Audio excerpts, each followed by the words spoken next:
Anda semua supaya Anda mendapatkan bahan yang betul-betul dapat dipertanggungjawabkan secara etika profesi, ya, dan juga untuk kebaikan dan juga untuk Anda punya proses, Anda punya media. Jadi besok itu memang benar sudah sidang sesuai dengan jadwal. Itu biasanya sih karena terdakwanya ditahan mungkin jam 10 ke atas. Jadi ini kita nanti besok dari Rutan Pondok Bambu dan Ismail dari Cipinang, ya antara jam 10 ke atas ya kita sidang. Dan besok itu adalah pembacaan dakwaan. Artinya pembacaan dakwaan itu adalah hal yang paling penting dalam proses hukum, di mana begitu dakwaan dibacakan, disitulah mulai bergulir proses hukum terhadap terdakwa Nikita Mirzani dan terdakwa Ismail Marzuki. Apakah ada hal-hal yang akan saya sampaikan secara hukum? Pasti nanti akan saya sampaikan secara resmi pada persidangan Selasa setelah jaksa penuntut umum menyampaikan adanya surat dakwaan, ya. Jadi dakwaan dibacakan, nanti dakwaan itu ditanyakan kepada terdakwa Nikita dan Ismail bagaimana tanggapannya. Setelah itu diberikan kepada saya sebagai kuasa hukumnya untuk menyatakan apakah mengajukan eksepsi atau tidak. Saya pasti akan mengajukan eksepsi. Jangan, nanti eksepsi itu Anda akan dengarkan pada sidang berikutnya. Yang jelas kita lihat besok pagi dakwaannya seperti apa. Di situ nanti kalau memang dakwaannya ada hal-hal yang saya anggap luar biasa, saya pasti akan menyampaikan sesuatu besok.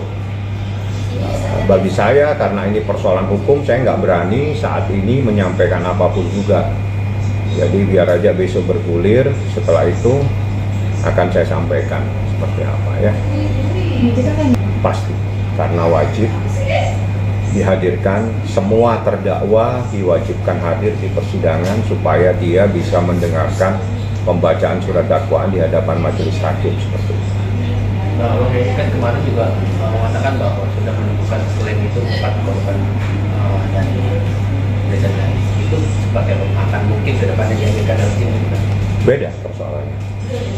Itu persoalan konsumen yang merasa dirugikan. Itu saat ini ada dalam proses penyelidikan di Polda Metro Jaya, ditangani oleh Ditreskrimsus, dan tahapannya biar berproses seperti apa yang harus dilaksanakan oleh penyelidik. Jadi korbannya adalah konsumen, ya, konsumen 4 orang.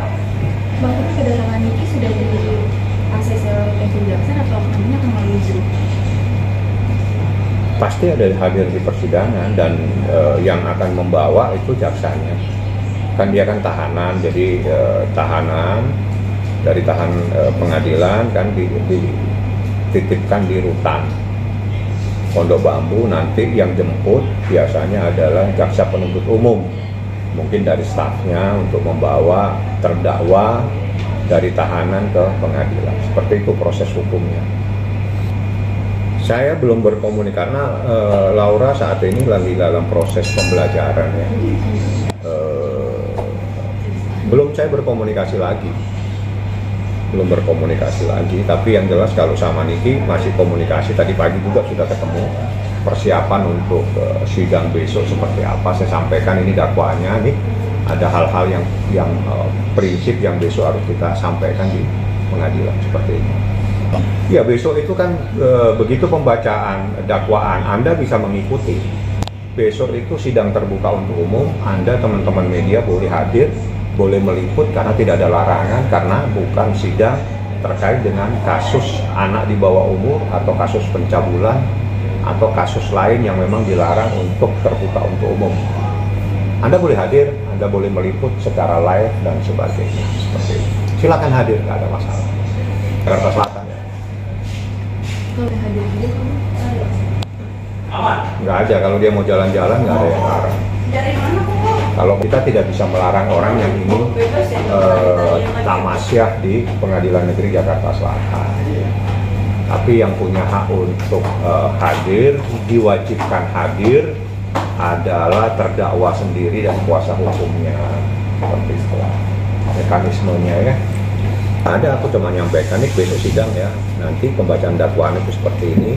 Kalau memang ada sesuatu yang Niki anggap bahwa itu tidak benar, sampaikan aja secara resmi besok setelah pembacaan dakwaan. Tidak ada masalah. Sehat walafiat ya.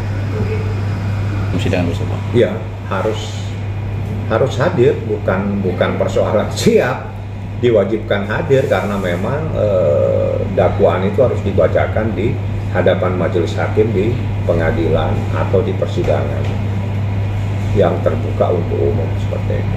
Mail juga kan ada di Mail juga sama-sama. Jadi dua-duanya harus hadir. Memang nomor perkaranya beda, tapi persoalannya sama. Bedanya terdakwa Nikita dan terdakwa Ismail Marzuki dengan register perkara yang berbeda. Seperti itu.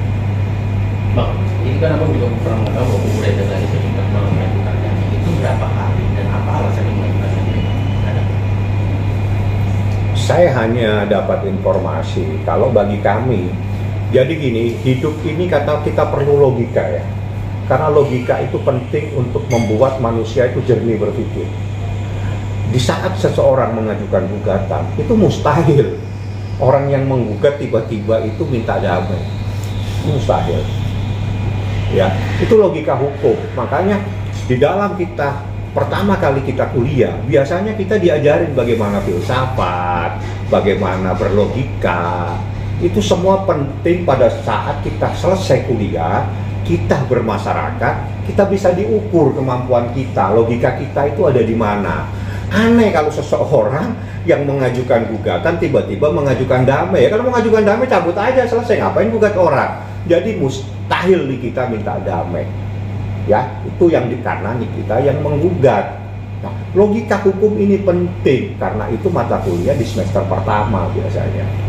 Setelah Anda kuliah selesai, Anda ada di masyarakat, di situ nanti diukur ini manusia bisa nggak berlogika seperti itu ya.